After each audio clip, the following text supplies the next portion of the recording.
Good afternoon, welcome to question. నేను Sonia. AP deputy CM Janasena chief Pawan Kalyan మళ్లీ పాత రోజులను గుర్తుకు తెచ్చారు. అధికారంలోకి రాకముందు ఎలా పనిచేశామో ఇప్పుడు ఎలా ఉన్నామంటూ క్యాడర్ కు క్లాస్ పీకారు. ఎందుకంటే ఏపీలో అధికారం చేపట్టి 2.5 ఏళ్లు దాటుతున్న సందర్భంలో ఈ కామెంట్స్ చేశారు. జనసేన చీఫ్ క్యాడర్ కు వార్నింగ్ ఇస్తున్నారా? నేనే బాస్ ని ఎందుకన్నారు? ఇంతకాలం పవన్ మాట ఎవరైనా వినలేదా? పార్టీలో గొడవలు సాధారణంగా మారాయా? కూటమి గొడవలపై పవన్ లో అసహనం ఉందా? మౌనమే పోరాటానికి మూలమా? జనసేనలో నేతలు ఐక్యంగా ఉండటం లేదా? గతంలో ఉన్న పోరాట పటిమ ఇప్పుడు ఎందుకు లేదు? పదవులు వస్తే సైలెంట్ అయిపోతున్నారా? 2029కి ఇప్పటి నుంచే ఆపరేషన్ మొదలు పెట్టారా? పవన్ కి తమిళనాడు రాజకీయాలు అసూయ కలిగిస్తున్నాయా? జైలుకు వెళ్తేనే సీఎంలు అవుతారన్న నమ్మకం ఉందా? పవన్ గతంలో అమిత్ షాతో ఏం మాట్లాడారు?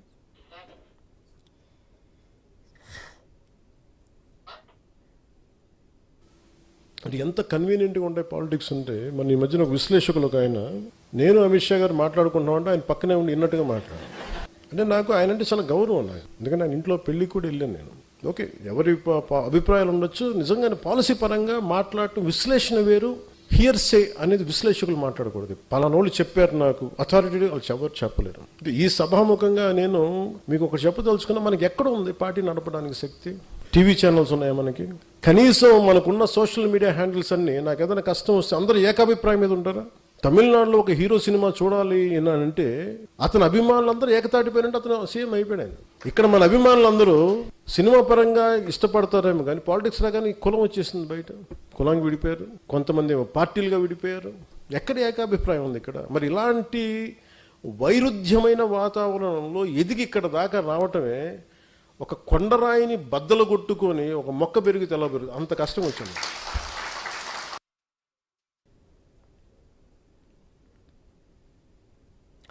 ఇదే అంశానికి సంబంధించి మరింత సమాచారం మా కొలిక్ శివాని న్యూస్ నుంచి లైవ్ లో అంది సిద్ధంగా ఉన్నారు. శివాని, మొత్తానికి చూస్తున్నా మనం క్యాడర్ కు చురుకలంటించారు జనసేన చీఫ్ పవన్. అలాగే నేతలు పోరాట పటిమను చూడాలని కూడా హితో పలికారు. మొత్తానికి వార్నింగ్ ఇచ్చినట్లుగా తెలుస్తోంది. దీన్ని ఏ విధంగా చూడాలి ఏంటి? Thank you Soni. నిన్న AP deputy CM Pawan Kalyan and అలాగే జనసేన చీఫ్ పవన్ కళ్యాణ్ పార్టీని ఉద్దేశించి, పార్టీ నేతలను ఉద్దేశించి కొన్ని అంశాలకు సంబంధించి మాట్లాడడం జరిగింది. చాలా ఇంపార్టెంట్ విషయాల గురించి ఆయన మాట్లాడడం జరిగింది. తమిళనాడు ఎలక్షన్స్ కానివచ్చు, ప్రొఫెసర్ నాగేశ్వరరావు కమెంట్స్ కానివచ్చు, అండ్ అలాగే 2029లో ఏ విధంగా ముందుకు వెళ్లాలో దానికి సంబంధించి మాట్లాడారు. అండ్ ఎలా అయితే పార్టీ అధికారంలోకి రాకముందు ఏ విధంగా పనిచేశారో అదే విధంగా పార్టీ ఇప్పుడు పనిచేస్తుందా లేదా అన్న కోణంలో కూడా పవన్ కళ్యాణ్ మాట్లాడడం జరిగింది. చాలా ఫన్నీ వేలో మాట్లాడారు అండ్ చాలా సీరియస్ కూడా అయ్యారు at the same time. So వీటన్నిటి గురించి ఇప్పుడు మాట్లాడడానికి మనతో పాటు జాయిన్ అయ్యారు హేమకుమార్ గారు, జనసేన నాయకులు, అండ్ ఆల్సో రేగడి లక్ష్మణరావు గారు, వైసీపీ అధికార ప్రతినిధి. ఇద్దరితో మాట్లాడదాం. సో నమస్తే అండి ఇద్దరికి కూడా. సో ముందుగా హేమకుమార్ గారు మీరు చెప్పండి. మనం చూసాం నిన్న ఎలా అయితే పవన్ కళ్యాణ్ పార్టీ నేతల్ని ఉద్దేశించి కొన్ని విషయాలకు సంబంధించి మాట్లాడడం జరిగింది. సో ఏంటి, దీన్ని ఎలా చూడొచ్చు అంటారు? మీ ఒపీనియన్ ఏంటి దీనికి సంబంధించి? ఎందుకు సడన్ గా ఆల్ ఆఫ్ సడన్ గా ఇప్పుడు అంటే పార్టీ అధికారంలోకి వచ్చి ఒక 3 years కావస్తుంది అండ్ అలాగే 2029లో మళ్ళీ ఎలక్షన్స్ రాబోతుంది కాబట్టి అసలు పార్టీ పనితీరు ఏ విధంగా ఉంది, నేతలు ఏ విధంగా పనిచేస్తున్నారో అని ఒక ప్రోగ్రెస్ రిపోర్ట్ తో ఈ మీటింగ్ అనేది ఏర్పాటు చేయడం జరిగిందని అనుకోవచ్చా? నమస్తే అండి. ముందుగా మీకు ఐడియాస్ వీక్షకులకు నమస్కారం అండి. అంటే ఇక్కడ పార్టీలో రూలింగ్ వచ్చిన కాడ నుంచి కొంతమంది అంటే జనసేన నాయకుల్లో కూడా కొంతమంది అసంతృప్తి ఉన్నది. కూటమిలో ఎక్కడో ఒకటి చోట ఒకరి మీద అంటే ఒక కుటుంబంలో ఉన్న 4-5 మందికి కూడా ఏదో ఒక చిన్న పొరపక్షాలు ఉంటాయి. దాంట్లో సంబంధించిన దీంట్లోనే అక్కడక్కడ జరిగే విశ్లేషణ ఈ మధ్య కొద్దిగా కొన్ని ఎక్కువ వచ్చినాయి. సోషల్ మీడియాలో దాన్ని వేరే హత్యలు చేయడం అలాంటివి జరుగుతూ ఉంది. దాని మీద కొద్దిగా సీరియస్, ఎందుకంటే గతంలో నుంచే పార్టీ పెట్టిన కాడ నుంచి కూడా పవన్ కళ్యాణ్ గారి ఆదేశాలు ఎలా ఉంటుందంటే నాకు ఎలా ఎక్కడ ఏ విధంగా ముందుకెళ్లాలో నాకు తెలుసు, నేను చెప్తాను, మీరు కార్యాచరణ చేయండి అనే విధంగా మాకున్న సూచనలు అదే విధంగా పోతున్నాము. ఇప్పుడు ఈ పార్టీ రూలింగ్ అంతకుముందు అయితే మీరు చాలా వరకు నిజంగానే పార్టీ రాకముందు మీరు చాలా ఫిరోషియస్ గా ఉండేవాళ్ళం. ప్రజల్లోకి వెళ్ళి ఏ విధంగా పాలసీల మీద మాట్లాడి దీని మీద వెళ్తూ ఉన్నాము. కాకపోతే ఈ మధ్య జరిగిన కొంత పార్టీ రూలింగ్ వచ్చాక అసలు ఎందుకంటే కొంతమందికి పదవులు మాట్లాడదామండి, దీనికి సంబంధించి మాట్లాడదాం. కానీ ఒక షార్ట్ బ్రేక్ తీసుకుందాం. బ్రేక్ తర్వాత ఇదే అంశానికి సంబంధించి మాట్లాడదాం, కంటిన్యూ చేద్దాం. సో క్వశ్చన్ అవర్ లో షార్ట్ బ్రేక్ తీసుకుందాం. Stay with us.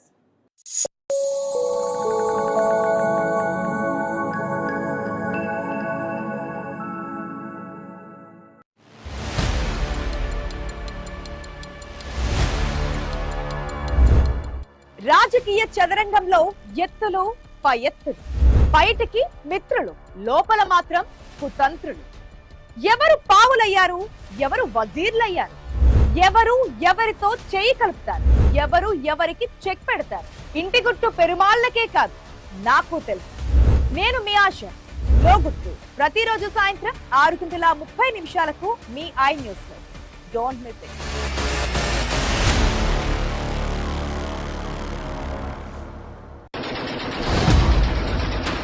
యుద్ధమే కనిపిస్తోంది. ఎటు చూసినా యుద్ధంలో మేము ముందుంటాము, మేము అటాక్ చేస్తాము, తర్వాత మేము గగనతలాన్ని క్లోజ్ చేస్తాము.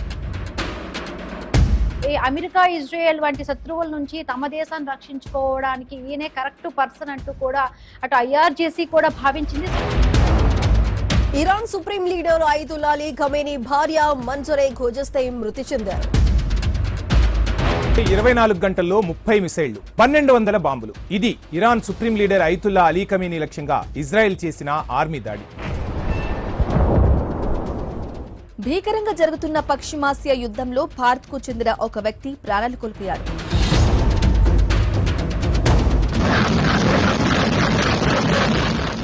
అసలు ట్రంప్ వ్యూహం ఏంటి?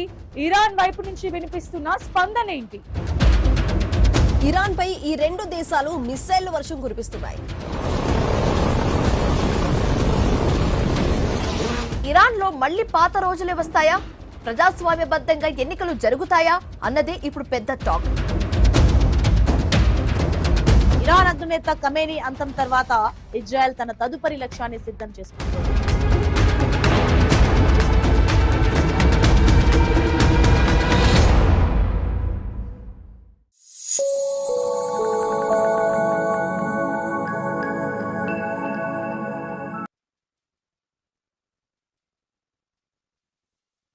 చీఫ్ క్యాడర్ కు వార్నింగ్ ఇచ్చారా లేదా అన్న కోణంలో కూడా అందరూ ఆలోచిస్తున్నారు. సో ఇదే అంశానికి సంబంధించి మాట్లాడడానికి హేమకుమార్ గారు సిద్ధంగా ఉన్నారు. హేమకుమార్ గారు చెప్పండి, మీ ఒపీనియన్ ఏంటి? ఇందాక మీరు చెప్తున్నారు, సో ఓవరాల్ గా ఈ మీటింగ్ ఎందుకు కండక్ట్ చేశారు, మెయిన్ పర్పస్ ఏంటని అడిగితే ఏం చెప్తారండి? రాబోయే రోజుల్లో క్యాడర్ మీద మరింత బలవంతం క్యాడర్ ని మార్చే విధాలు అన్ని జరుగుతున్నాయండి పార్టీలో. ఎవరు ఏ క్యాడర్ లో ఉన్నారంటే గతంలో ఎప్పటి నుంచో క్యాడర్ లో ఉన్న వాళ్ళు కూడా కొత్తగా వచ్చిన కొత్త నాయకులకి అవకాశం ఇవ్వడము అలాంటివి జరుగుతూ ఉన్నాయి. అలాంటి దీంట్లో ప్రతి ఒక్క నియోజకవర్గంలో మీటింగ్స్ స్టార్ట్ అవుతున్నాయి. ఇప్పుడు రాజమండ్రిలో జరుగుతున్న మీటింగ్ లో మాట్లాడే విధంగా కొంతమంది ఏంటంటే గతంలో ఒక విశ్లేషకులు నాగేశ్వరరావు గారు మాట్లాడిన దానికి ఎక్కువ మంది అంటే స్పందించారు. అంటే జనసేన నుంచి కానీ టీడీపీ నుంచి స్పందించారు. కూటమిలో బీజేపీ నుంచి కొద్దిగా స్పందన తక్కువైంది. ఎందుకంటే యాక్చువల్గా అది మాట్లాడింది కూడా అమిత్ షా గారి గురించి మాట్లాడారు. వాళ్ళ గురించి మాట్లాడినప్పుడు కూడా ఎందుకు వాళ్ళు మీరు స్పందించలేదు అన్న విషయం మీద కూడా ఆయన కొంచెం స్పందించి దాన్ని చెప్పారు విషయాలు. సో అలాంటి దీంట్లోనే ఇక్కడ జరిగిన లోపం, సమన్వయ లోపము. మనం ఇంట్లో 5 మంది ఉన్నామంటే ఒకేలాగా ఉండవు, కొద్దిగా చిన్న పొరపచ్చుపాలు వస్తూ ఉంటాయి. దానికి సంబంధించి జరిగిన అక్కడక్కడ జరుగుతున్నాయి కొన్ని, అంటే ఆశించని పదవులు రాలేదనేసని, ఊహించని పదవులు రాలేదనేసని కొంతమందిలో అసంతృప్తి ఉండడము అలాంటివి. అవి బయటికి కొంతమంది నాయకుల మీద మాట్లాడడం. ఎందుకంటే ఎవరైనా కూడా సరే వాస్తవంగా అయితే బాధిస్తారు. ఎందుకంటే నా పార్టీలో కొద్ది కష్టపడ్డా ఉంటే ఏదో ఒక రూలింగ్ లోకి వచ్చాక ఏదో ఒక నామినేటెడ్ పోస్ట్ ఏదైనా అవకాశాలు ఆశిస్తారు. అంటే అదే విధంగా ఇంకొక రీజన్ గురించి మనం మాట్లాడుకోవాలండి. పార్టీలో జరుగుతున్న అంతర్గత విషయాలు ఏదైతే ఉన్నో, పర్సనల్ గానో ప్రొఫెషనల్ గానో, మీరు ఇందాక అన్నట్టుగా కొంచెం అసంతృప్తి ఉంది కొందరు నేతల్లో. సో దాంతో పాటు కొంచెం పర్సనల్ ఇష్యూస్ కూడా పార్టీలో జరుగుతుంది. సో వీటన్నిటిని ఉద్దేశించుకొని, వీటన్నిటిని బేస్ చేసుకొని మీటింగ్ ఏర్పాటు చేసినట్టుగా అనుకోవచ్చంటారా? లేదండి, పర్సనల్ విషయాల మీద అయితే కాదు. క్యాడర్ మీద, క్యాడర్ లో జరుగుతున్న లోపాల మీద మీరు అంటే భరోసా ఇచ్చి, ఎందుకంటే కూటమిలో ఉన్నాం కదా, అందరికీ కొద్దిగా అటు ఇటు చేయడానికి, కొద్దిగా బ్యాలెన్స్ చేయడానికి కొద్దిగా టైం పడుతుంది అనే విషయంగా మీద చెప్పారు. ఇంటర్నల్ గా అయితే మాత్రం ఎక్కడ దాని మీద డిస్టర్బెన్స్ అయితే లేదు. అందరూ కలిసికట్టుగా దీని మీదనే ఇట్లాంటివి ఏదైనా జరగకుండా ఎవరో ఒకరిని కొద్దిగా తీసుకెళ్లి పార్టీలో ఎలాంటి అసంతృప్తి ఉన్న వాళ్ళని కానీ, లేదంటే కొంతమంది ఎక్కువగా మాట్లాడే వాళ్ళు ఉంటే వాళ్ళ మీద కూడా చర్యలు తీసుకొని, క్రమశిక్షణ చర్యలు తీసుకొనేసి ఏ విధంగా ముందుకెళ్లాలా. రాబోయేది లోకల్ బాడీ ఎలక్షన్స్ కూడా వస్తున్నాయి. దానికి మొత్తం పార్టీ క్యాడర్ ని కూడా రెడీ చేసి ఏ విధంగా మనం ముందుకెళ్ళాలి, ఎప్పటి నుంచి పార్టీలో మొదటి నుంచి ఉన్న వాళ్ళకి ఏ విధంగా ప్రయారిటీ ఇవ్వాలి, అదే విధంగా మనం నమ్ముకొని ఇప్పుడు పార్టీకి వచ్చిన వాళ్ళకి ఏ విధంగా ప్రయారిటీ ఇవ్వాలని అధ్యక్షుడిని టోటల్ క్యాడర్ ని మార్చే అవకాశాలు అయితే ఉన్నాయండి పార్టీలో. ఆ జరుగుతున్న సందర్భంలోనే ఇప్పుడు వచ్చిన మన మీద కొద్దిగా అసంతృప్తిగా ఉన్న వాళ్ళు ఏదైతే మాట్లాడుతున్నారో మన గురించి సోషల్ మీడియాలో తప్పుగా మాట్లాడడం. ఎందుకంటే ప్రతి ఒక్కరికి ఆశ ఉంటుందండి, మా నాయకుడు ముఖ్యమంత్రి కావాలన్న ఆశ ఉంటుంది. కానీ ఆయన ఏంటంటే పదవులను ఆశించకుండా ప్రజాసేవ కోసమే పార్టీ పెట్టారు. అందుకోసమే నేను దాంట్లో ఉన్నాను. ఫస్ట్ ప్రజలకి చేయాల్సిన న్యాయం చేద్దాము అని దాని మీదనే ఉన్నామండి. దీంట్లో జరిగిన సమన్వయ లోపమే దాన్ని అన్ని కరెక్ట్ గా అన్ని ఏదైతే క్యాడర్ ని బలోపేతం చేసి మనం రెక్టిఫై చేసుకొని ముందుకెళ్తామని తెలియజేస్తున్నాం. ఓకే, సో లక్ష్మణ్ రావు గారు, నిన్న పవన్ కళ్యాణ్ పార్టీ నేతలకు సంబంధించి ఉద్దేశించి ఒక మీటింగ్ ఏర్పాటు చేసి ఆ మీటింగ్ లో చాలా అంశాలకు సంబంధించి ఆయన మాట్లాడడం జరిగింది. సో దీన్ని మీ పార్టీ కానివచ్చు, మీరు కానివచ్చు, ఏ విధంగా చూస్తున్నారు? మీ ఒపీనియన్ ఏంటి దీని మీద? అందరూ నమస్కారం అండి. పవన్ కళ్యాణ్ గారు నిన్న ఆయనలో ఉన్నటువంటి కోపాన్ని, ఆయనలో ఉన్నటువంటి ఆక్రోశం, ఆయనలో ఉన్నటువంటి ప్రతి విధానం ఏదైతే, ఆయన ఒక స్వయంగా నటుడు కాబట్టి నవరసాలు కూడా నిన్న పండించాడు పవన్ కళ్యాణ్. నవరసాలు కూడా అక్కడ కనబడినాయి. ఏంటంటే పార్టీలో మాట్లాడిన మాటలు బయటికి ఎలాగెళ్తా ఉన్నాయి, నేను అమిత్ షా గారు మాట్లాడిన మాటలు బయటకు ఏ మాటల గురించి మీరు అంటున్నారు? అదేనండి, ఇప్పుడు ప్రొఫెసర్ నాగేశ్వరరావు గారు ఏమన్నారు, జగన్మోహన్ రెడ్డి గారిని అరెస్ట్ చేయండి అని చెప్పి పద్దాకా పవన్ కళ్యాణ్ గారు వెళ్ళి అడుగుతూ ఉన్నారు. లేదు, నాకు జగన్మోహన్ రెడ్డి గారు long term friend, Chandrababu Naidu అదే షార్ట్ టర్మ్ అంటే ఇన్స్టెంట్ ఫ్రెండ్, మీరు కొంచెం ఎందుకు ఏదైనా జగన్మోహన్ రెడ్డి గారితో మీకు ఎందుకు శత్రుత్వం అని చెప్పి మాట్లాడినట్టు ఇవన్నీ కూడా బయటకు వచ్చాయి. ఇవి ఆయన ఏమని చెప్పాడంటే, ఈ నాకు వచ్చినటువంటి సోర్సు ఏదైతే జనసేన పార్టీ ప్రధాన కోర్ కమిటీ మాట్లాడుకున్నప్పుడు అందులో ఒక వ్యక్తి నాకు చెప్పాడు, నేను మాట్లాడాను అని చెప్పాడు ఆయన. అంటే ఆయన నాకు మామూలుగా మాట్లాడిన మాటలాగా ఆయన చెప్పలా. ప్రధానంగా జనసేన పార్టీలో ప్రధాన కోర్ కమిటీలో ఉన్నటువంటి ప్రధానమైన వ్యక్తి నాకు చెప్పడం వల్ల నేను చెప్పాను అన్నాడు. అంటే దీన్ని బట్టి అర్థం ఏంటంటే, పవన్ కళ్యాణ్ గారు వెనకతలో ఉండి పవన్ కళ్యాణ్ గారికి వెన్నుపోటు పొడిసే కార్యక్రమాలు జనసేన పార్టీలో జరుగుతున్నాయని పవన్ కళ్యాణ్ గారు ఇప్పటికైనా గమనించారా? గమనించుంటే ఏంటి ఆయన ఆలోచన విధానంలో ఆయన ఉంటాడు. ఎందుకంటే ప్రతి విషయం కూడా ఈ రోజు చూస్తే ఆయన నిన్నేమో మాట్లాడడం, ఈ రోజున మనోహర్ గారిని పెడితే మనోహర్ గారి మీద 150 కంప్లైంట్లు పెడతా ఉన్నారు. ఇంకో హరిప్రసాద్ పెడితే హరిప్రసాద్ మీద 100 కంప్లైంట్లు పెడతారు. ఇంకోళ్ళ మీద పెడితే ఇంకోళ్ళ మీద 100 కంప్లైంట్లు పెడతా ఉన్నారు. ఎవరు సరిగ్గా ఇది కాకుండా ఎవరు మీకు నచ్చకపోతే నేను అలాగే నచ్చుతాను, నా నాయకత్వం అలా నచ్చింది, వాళ్ళందరూ నేను పెట్టిందే కదా, మరి నేను పెట్టినప్పుడు వాళ్ళు కూడా మీకు నచ్చాలి కదా, అందరూ నచ్చేటట్టు ఉంటాం కదా, ఆ నరేంద్ర మోడీ గారు ఎవరికి నచ్చట్లేదు కదా అన్న రకంగా ఆయన మాట్లాడారు. సో ఇక్కడ ఏంటంటే అంతర్గత విషయం, పవన్ కళ్యాణ్ గారు లోపల జరుగుతున్నటువంటి అంతర్గత విషయాలు లీక్ అవుతూ ఉన్నాయి. ఇది ఎవరు లీక్ చేస్తూ ఉన్నారన్న విషయం ఏంటంటే సోషల్ మీడియాలో ఏమని చెప్తా ఉన్నారు, ఇదంతా ఎవరైతే ఇప్పుడు ఉన్నటువంటి నాదెండ్ల భాస్కర్ గారు, ఇదంతా నాదెండ్ల మనోహర్ గారు ఆడుతున్నటువంటి డ్రామా, ఆయన బయటికి ఈ లీకులన్నీ ఇస్తూ ఉన్నారు, ఆయన ఇది అవుతూ ఉన్నారు అని ఈ సోషల్ మీడియాలో కొంత చర్చ అనేది జరుగుతూ ఉంది.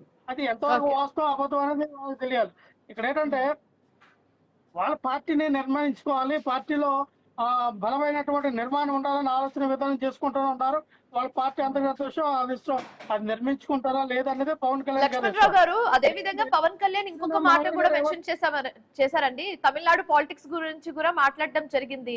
వాళ్ళు 2.5 years లో ఏ కట్అవుట్లు లేకుండా, జెండాలు లేకుండా చాలా ఈజీగా సులభంగా సీఎం అయిపోయారు. కానీ మనం 12-15 సంవత్సరాల మీద రోడ్ మీద తిరుగుతున్నా మనల్ని ఎవరు చూడలేదు అన్నట్టుగా ఆయన మాట్లాడడం జరిగింది. సో దీన్ని ఎలా చూడొచ్చు అంటారు? ఇది అవాస్తవం. 2008లో పవన్ కళ్యాణ్ గారు కామన్ మ్యాన్ ప్రొటెక్షన్ ఫోర్స్ అనేది స్థాపించారు. దానికి ₹1 కోటి నేను విరాళం ఇస్తాను, నేనే ఈ కామన్ మ్యాన్ ప్రొటెక్షన్ ఫోర్స్ అనేది స్థాపిస్తానని చెప్పి మరి పవన్ కళ్యాణ్ గారు అన్నారు. దాన్ని ఎంతవరకు ఆయన ఇప్పుడు ముందుకు తీసుకెళ్లారు అనేది ఎవరికి తెలియదు. అసలు ఆ కామన్ మ్యాన్ ప్రొటెక్షన్ ఫోర్స్ ఉందా లేదో తెలియదు. కానీ తమిళనాడులో విజయ్ గారు ఆయన ఒక ఫ్యాన్స్, ఈ రోజున చిరంజీవి గారు ఎలాగైతే బ్లడ్ బ్యాంక్, ఐ బ్యాంక్ ఎలాగైతే ఆంధ్రప్రదేశ్ రాష్ట్ర, తెలుగు రాష్ట్రాలు 2 రాష్ట్రాల్లో ఏ రకంగా అయితే నడుస్తాయో, అలాగే తమిళనాడులో విజయ్ గారు ఆయనకు ఒక అభిమాన సంఘాలన్నిటి కూడా ఆయన ఒక సంఘం ద్వారా ఏదైనా వరద ముంపులు వచ్చినా వాళ్ళకి సాయం చేయడం, విద్యార్థులు ఎవరైనా బాగా చదివితే వాళ్ళకి మెరిట్ స్కాలర్షిప్లు ఇవ్వడం, ఎవరికైనా ఉన్నతమైన చదువులు చదివించడం, ఇటువంటి అది 2009 నుంచి ఆయన వేసినటువంటి బేజం. సో 2009 నుంచి అక్కడ ప్రజల యొక్క మన్ననలు పొందారు, యూత్ యొక్క మన్ననలు పొందారు. అక్కడ ఉన్నటువంటి ప్రజల యొక్క అన్ని సామాజిక వర్గాల యొక్క మన్నలను ఆయన పొందారు. ఎందుకంటే ఆయన ఎక్కడ కూడా కులాన్ని, మతాన్ని, ప్రాంతాన్ని ఎక్కడ కూడా ఎలక్షన్ లో మాట్లాడలేదు. ఎందుకంటే ఏ రాజకీయ నాయకుడైనా అన్ని మతాల్ని, కులాల్ని, ఆ ప్రాంతాల్ని సమానంగా చూసినప్పుడు మాత్రమే ఆ రాష్ట్రానికి సీఎం గా పరిపాలించగలడు.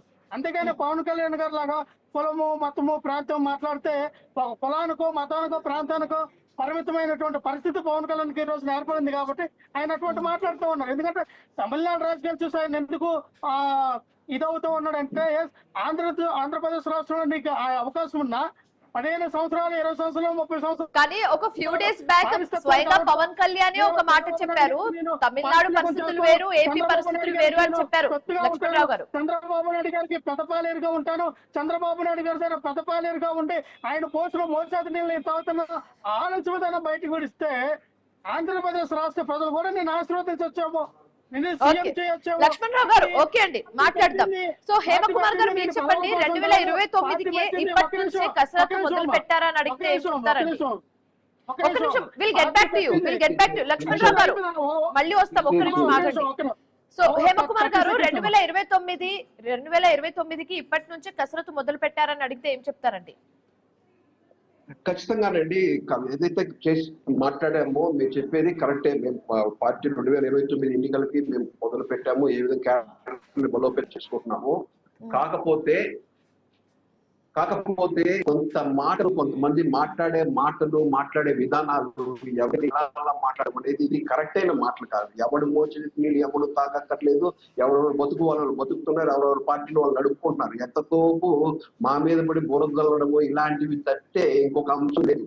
ఎందుకంటే ఈ రోజు మేము అంచెలంచెలుగా రాష్ట్రంలో ఎలా ఎదుగుతున్నామని చూశారు. మేమేందంటే పవన్ కళ్యాణ్ గారు రాష్ట్ర ప్రజలకు సాయం చేద్దాం అనుకున్నారు, కానీ నేను ముఖ్యమంత్రి అయిపోవాలని అనేసి ఆశించో, నేను ముఖ్యమంత్రిగానే వస్తానని ఆశించో రాలేదు. మీరు ఇంకోటి కంపేర్ చేస్తే తమిళనాడు రాజకీయాలు వేరు, ఆంధ్రప్రదేశ్ రాజకీయాలు. నేను మాట్లాడేటప్పుడు నువ్వు మాట్లాడా ఏమండి? మీరు కంట్రోల్ చేయండి. లక్ష్మణరావు గారు ఒక్క నిమిషం అండి. లక్ష్మణరావు గారు కాదండి, ఒక్క నిమిషం అండి, మీకు ఛాన్సెస్ ఉంది, అప్పుడు మాట్లాడండి. హేమకుమార్ గారు చెప్పండి. ఎవరైనా సరే మధ్యలో మాట్లాడేటప్పుడు మాట్లాడకూడదు, సంస్కారం ఉండాలా? లక్ష్మణరావు గారు మీరు ఏం చెప్పాలనుకుంటున్నారు? మీ టర్న్ వచ్చినాక చెప్పండి. నేను ఇంతకంటే వేరే విధంగా మాట్లాడతాను. ఫస్ట్ సంస్కారం ఉండాలా? ఫస్ట్ మాట్లాడేటప్పుడు మీరు కంట్రోల్ చేయండి, మీరు కంట్రోల్ చేయండి. లక్ష్మణరావు గారు ఒక్క నిమిషం అండి. ఎవరు తెలుసు, ఎవరు కాళ్ళు పట్టుకున్నారో నాకు తెలుసు, ప్రతి ఒక్కరికి తెలుసు. మాట్లాడేటప్పుడు మధ్యలో అదుపులో ఇక్కడ నా టర్మ్ వచ్చినప్పుడు నేను మాట్లాడతాను, టర్మ్ వచ్చినప్పుడు మాట్లాడి మధ్యలో డిస్టర్బ్ చేయలేదు కదా. మీరు కంట్రోల్ చేస్తారా చేయరా అని చెప్పండి. సబ్జెక్ట్ డీవేట్ చేసేటప్పుడు మీరు కంట్రోల్ చేస్తారా చేయరా చెప్పండి. ఎవరు కాలు పట్టుకున్నారో అన్నీ ప్రతి ఒక్కరికి తెలిసిందే. ఇలాంటి గౌడిగా thank you so much Hemakumar garu, thank you so much రేగడి లక్ష్మణరావు గారు, డిస్కషన్ లో పాల్గొనేందుకు, మీ ఒపీనియన్స్ ని మాకు తెలియజేసినందుకు. సో నిన్న AP deputy CM Pawan Kalyan and అలాగే జనసేన చీఫ్ పవన్ కళ్యాణ్ పార్టీ నేతలకు సంబంధించి, వాళ్ళకి సంబంధించి కొన్ని అంశాలకు సంబంధించి నేతల్ని దిశానిర్దేశం చేయడం జరిగింది, కొన్ని అంశాలకు సంబంధించి మాట్లాడడం కూడా జరిగింది. సో జనసేన పార్టీ నాయకులు ఏం చెప్తున్నారంటే అది 2029 ఎలక్షన్ కి సంబంధించి కొన్ని అంశాలకు సంబంధించి మాట్లాడాం, అంతే తప్పితే అంతర్గత గొడవలు ఏం కాదన్నట్టుగా వాళ్ళు ఒక వాదన చెప్తున్నారు. మరోవైపు అయితే వాదన మరోలా వినిపిస్తుంది. సో చూడాలి ముందు ముందు ఎలాంటి కాన్సిక్వెన్సెస్ మనం చూస్తాం. సో ఇది వాటి క్వశ్చన్ అవర్. మరొక క్వశ్చన్ అవర్ తో మళ్ళీ కలుద్దాం. Till then keep watching iNews. మీతోనే మీ వెంటే.